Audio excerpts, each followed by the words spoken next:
Bueno, buenas tardes, ¿cómo están? Hoy cambiamos un poco la locación, el lugar de donde vamos a grabar el video para nuestro segundo encuentro, nuestro tercer encuentro.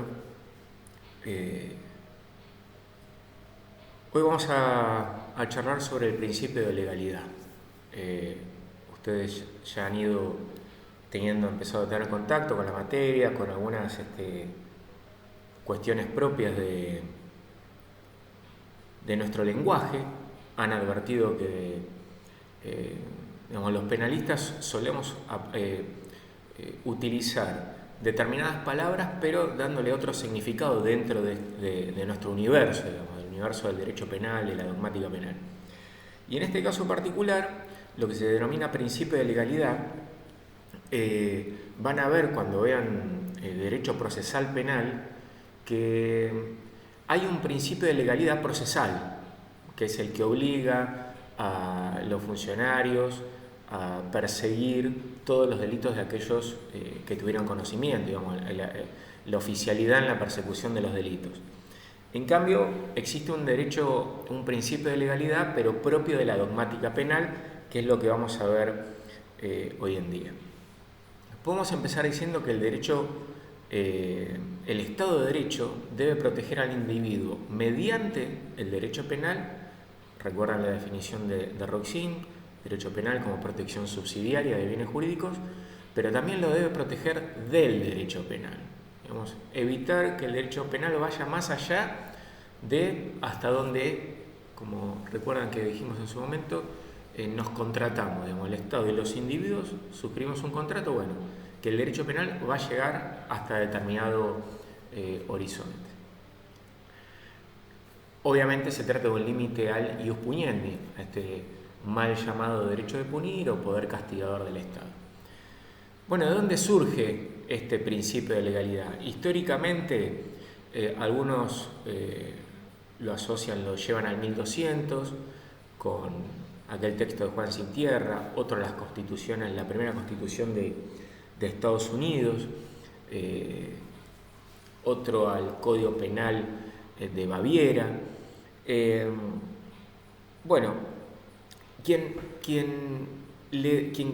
autor de ese Código Penal bávaro, Feuerbach, de quien hicimos mención en las clases pasadas, hace una remisión a este principio de legalidad como límite al poder castigador. Belling también, cuando a principios de 1900 define el concepto de tipo, también hay una remisión al principio de legalidad. En definitiva, la máxima que lo contiene sería nullum crimen sine lege. No hay crimen sin ley. ¿Correcto? Otra vez me olvidé de bajar el celular. Bueno, ¿dónde está contenido en nuestra normativa? ¿Verdad? ¿Dónde lo podemos encontrar en nuestros textos, ya sea legales, constitucionales, supra? Bueno, hay quienes afirman que lo podemos encontrar en el artículo 18 de la Constitución Nacional. Sin embargo, cuando ustedes van a la lectura, que recomiendo, que van a la lectura de la Constitución, artículo 18, van a ver que dice: nadie puede ser condenado sin juicio previo fundado en ley anterior. Sin juicio previo fundado en ley anterior. Claro, parece que la ley debe ser anterior al hecho que estamos investigando, lo que de alguna manera vamos a ver que recrea o concentra el principio de legalidad. Pero en realidad, yendo un poco más fino, lo que tiene que estar fundado en ley anterior es el juicio previo, o sea, el método, el procedimiento, qué clase de procedimiento se va a utilizar para juzgar ese hecho. Pero nada dice sobre cuál es la conducta incriminable. Otros aseguran que el principio de legalidad se puede derivar del juego armónico entre el artículo 1 y el 19 de la Constitución, principio republicano de gobierno y principio de reserva. Sin embargo, yo creo que estas dudas quedan zanjadas, por lo menos en nuestro país, A partir de la suscripción en 1994 por parte de la Argentina, no la suscripción, la colocación de los tratados internacionales con jerarquía constitucional. Así vamos a encontrar en el artículo 9 de la Convención Americana de Derechos Humanos y en el artículo 9 del Pacto Internacional de Derechos Civiles y Políticos el principio de legalidad de manera taxativa. Básicamente, por mucho que una conducta pueda parecer repulsiva, en necesidad de castigo, que advirtamos que sí o sí el Estado debería perseguir penalmente esa conducta, si esa conducta no está previamente identificada como un delito, como un hecho perseguible penalmente, y además se le asoció una sanción a esa conducta, no puede ser perseguida penalmente. Vale decir, si esa conducta no está previamente identificada como un delito y además también está identificada la pena que le corresponde, pues no va a poder ser perseguida penalmente. Mi esposa me retó porque yo tomé café o mate cocido el otro día, no voy a poder evitarlo, me voy a tomar un mate. Bueno, van a encontrar en el libro de Roxy, en el tratado, el ejemplo de un ejemplo que ocurrió en Alemania. Una persona había descubierto que limando ciertas chapitas podía hacerla pasar por cospeles, entonces lo utilizaba en los teléfonos. Sin embargo, cuando se descubrió y se intentó perseguir penalmente esta conducta, se la asoció con la estafa. Sin embargo, conforme a la redacción de la estafa, se ve que tenía que ser un vínculo entre dos personas, el estafado y el estafador. Pero aquí la persona que estaría estafada no sería una persona sino una máquina. Entonces, como esa conducta no estaba justamente previamente establecida, pues no podía ser perseguida penalmente. Eventualmente, los legisladores alemanes se hicieron una modificación de la ley penal y permitían a futuro incriminar esta clase de conductas, sí podría ser perseguida penalmente. Pero como eso no estaba, no puede haber sanción estatal. Von List denominó al Código Penal la Carta Magna del delincuente. Carta Magna, como ustedes saben, un sinónimo de Constitución o de Ley Suprema. ¿Por qué? Bueno, pues justamente, si utilizo el Código Penal también para defenderme, en el sentido que si no estaba previamente establecida en ese texto que es el Código Penal esa conducta, yo voy a poder exhibir ese mismo texto como una constitución y diciendo, mire, aquí no está, yo utilizo esto para defenderme. ¿Se comprende? La Carta Magna del delincuente. Si no estaba previsto de antemano como una conducta perseguida penalmente, no va a poder ser justamente sancionado. En definitiva, es el precio que nos hemos prometido pagar, quienes vivimos en un Estado de Derecho, para evitar la arbitrariedad. Porque si nosotros le permitimos al Estado definir cuando se le ocurre, de la manera que ocurre, qué conductas y de qué manera tienen que ser perseguidas penalmente, obviamente entramos en el reino de la arbitrariedad.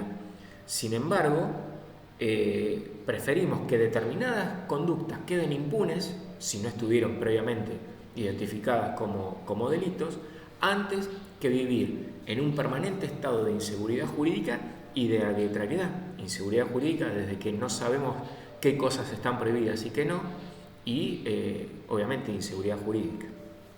Como ustedes recordarán, yo les mencioné algunas de las clases pasadas a Cesare Bonesana, el marqués de Beccaria, que ya en 1764 había vinculado también este principio de legalidad con ese contrato social.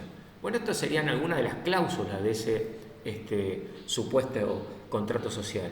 El Estado va a poder reaccionar penalmente si los ciudadanos cometemos alguna de estas conductas que identificamos en ese contrato. Pero si antes no está, pues el Estado no podrá reaccionar. Ahora bien, a ese nullum crimen sine lege tenemos que agregar un dato más. Nullum crimen nulla pena sine lege. No hay crimen y no hay pena sin ley. Vale decir, no solo tiene que estar prevista de antemano la conducta prohibida, sino que también tiene que estar prevista de antemano la sanción, la pena. Si la norma en cuestión no respeta una descripción clara de cuál es la conducta perseguible penalmente y no identifica claramente cuál es la sanción que le corresponde a esa conducta, pues esa norma no va a ser respetuosa del principio de legalidad, como tal es inconstitucional y como tal no se puede aplicar. Entonces, este juego armónico, yo diría el artículo 9 de la Convención, el artículo 9 del Pacto, o para algunos el artículo 18 de la Constitución, o para otros el juego armónico del artículo 1 del 19 de la Constitución, lo que contienen es el sí y el cómo de la reacción, o sea, el sí, la ley, el cómo, la pena. Ahora bien, esto que debería ser una obviedad, pero a veces no lo es. ¿Quién es el encargado de definir el alcance y modo del castigo? Obviamente, el Congreso Nacional. Ninguna otra instancia puede normar sobre cuestiones en materia penal. Sí procesal penal, eso es una facultad que las provincias conservaron, pero lo que es la redacción de normas penales, de derecho penal de fondo, es una atribución del Congreso de la Nación, luego obviamente promulgable por el Poder Ejecutivo Nacional.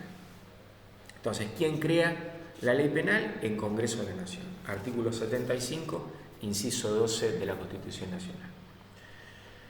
Bueno, de este principio de legalidad se derivan 4 consecuencias sistemáticas, básicamente prohibiciones. 2 orientadas al legislador sobre cómo debe manejarse el legislador, y 2 al juez. Invertimos y comenzamos con las que están dirigidas al juez. La primera, nullum crimen, nulla pena sine lege stricta. Sine ley estricta. Esto es la prohibición de analogía. ¿Qué sería la analogía? Sería trasladar una regla, una solución jurídica de un caso previsto por ley a otro que no está previsto por vía del argumento de la semejanza.